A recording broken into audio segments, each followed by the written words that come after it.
Hi, I'm George Russell. I'm going to show you a couple of things you can do to strengthen your core. You don't have to do all of these, just do the ones you like the best or the ones that feel the most important to you. Something that's nice to do to start is just to stand on one leg with your knees together and the leg up to the back. This just gives you an idea of how your balance on one leg is, which essentially tests your core strength. The core is what holds our body up over one leg or over two legs, so this is just a quick way to test it out. You should be able to relax your upper body when you do this and feel like you can balance. One side will probably feel a lot harder, and that's usually the second leg you try, because we always instinctively do the leg that's going to work the easiest for us. So after you've done that, a nice thing that you can do is to take your hands and feet and come against a wall. This is a great starter and something you can do if you have just a moment where you have some free time anywhere you are, between a wall and a floor. So you're going to take both heels on the floor and both hands on the floor, and you're going to make a straight line through your whole body, and then press into the wall and press your heels back. So you're trying to push the paint up the wall and the varnish back on the floor, or the rug. And you just stay here and press. If you can do it with your whole body flat, that's really great. And the farther your feet are away from the wall, the harder it is to do. And you want to keep your heels down. They're going back and my hands are going up the wall. When you come away from the wall, you're probably going to feel more upright. Your heels will feel more down on the ground, you feel more grounded, but you'll also feel more lifted. One of the main features of core strength that's really great is that your rib cage and your arms and your chest and your lungs and your head feel like they're lifted without you having to do a lot of work, and they're not as tense usually. So that's really good. The next thing I'm going to show is a block exercise. You take your feet around a block, or whatever you have, and you have as much of the inside of the foot against the block as you can. Without letting your knees change position, you press a little bit into the block. And then you try to keep an exhale position in your upper body and relax your arms as much as you can. You'll definitely feel your inner legs working, especially your inner thighs. And you just want to make sure that your knees are not going into a weird compromised position. After you've done this for, I don't know, maybe 30 seconds or so, take the block and turn it sideways and put it between your knees. Again, you're going to have your feet nice and close together, but this time you're going to try to keep the outer heel and the base of the big toe on the floor, and you're just going to stand with your feet relaxed. You're not pressing the block now, you're just holding it. And again, you try to make your armpits deep and soft, you try to keep your body in an exhale position, and you just relax as much as you can in the upper body. You're just holding the block. You might feel a little work in your inner thigh, not as much as you did on the previous one. Then you take the block up to your groin. Now here, you're just going to hold the block. You're not pressing into the block at all. Your feet, again, are as close together as they can be, where you still have the base of the big toe and the outer heel nicely on the floor, and you feel the whole footprint shape. Relax your feet into the floor. Just keep holding the block. Let your armpits soften, let your face soften, let your lips soften. Exhale fully, over and over again. Breathing is a nice thing to do. And just hang out.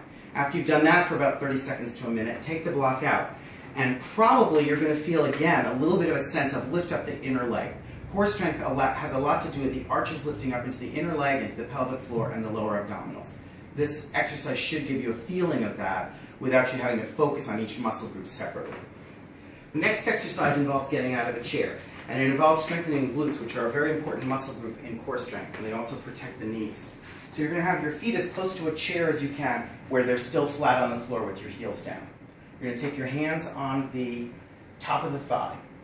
Then, just shift your weight back and forth until you feel where the top of the sitting bone is.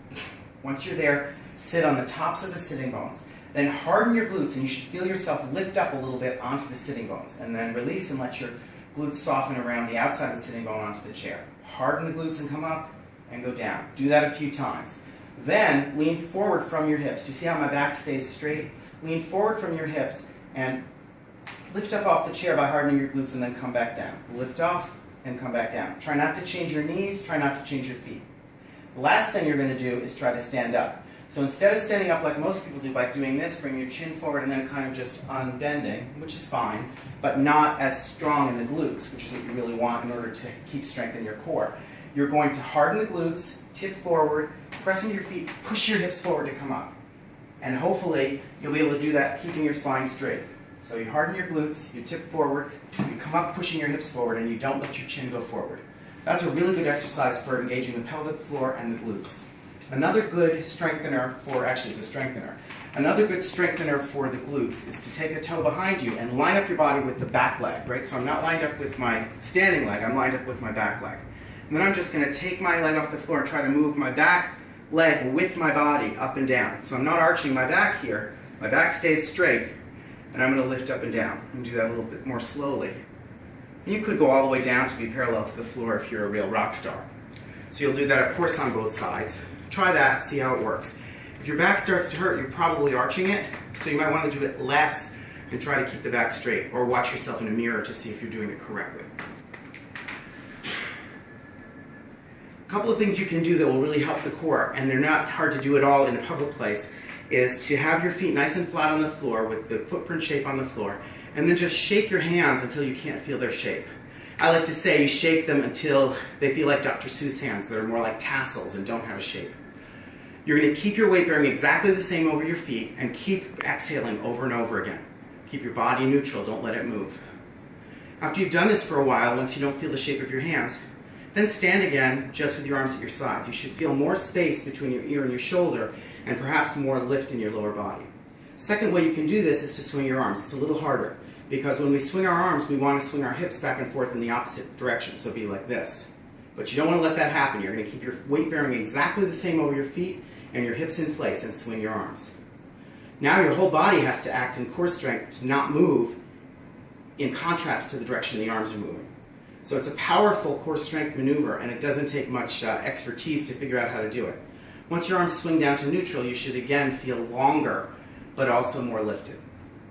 Now if you're on the subway, a nice subway exercise you can do, we're going to pretend this is the subway pole, is to try to push across the midline on the subway pole, as if you were going to just break the bar.